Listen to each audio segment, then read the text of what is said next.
Oggi è la giornata mondiale del bacio. A chi darebbe un bacio lei? A nessuno, Perché? perché ne ho dati già troppi in vita mia.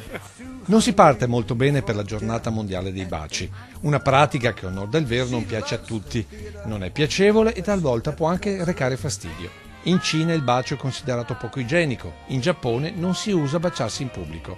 Il bacio degli eschimesi è molto particolare, si strofinano le punte dei nasi, con labbra e occhi chiusi, ma i trevigiani non si sottraggono alla domanda impertinente.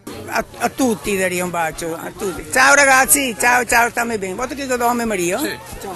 Anche di Ale. Ciao, grazie. Viva la vita. Insomma, rimediato anche per oggi. Sì, rimediato anche per oggi. In testa alla classifica il bacio per la propria compagna. A chi darebbe un bacio? A lui. Va bene. A mia moglie. Ciao.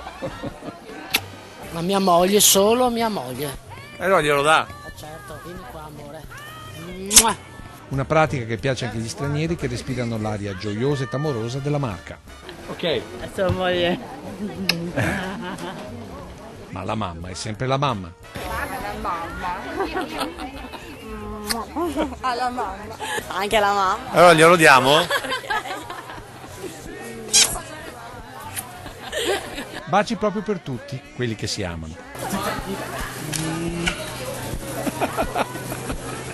E in questa giornata mondiale non poteva mancare il bacio subito dopo il sì, che si spera eterno. Se non vi baciate voi? Direi. Assolutamente. Here's a trend.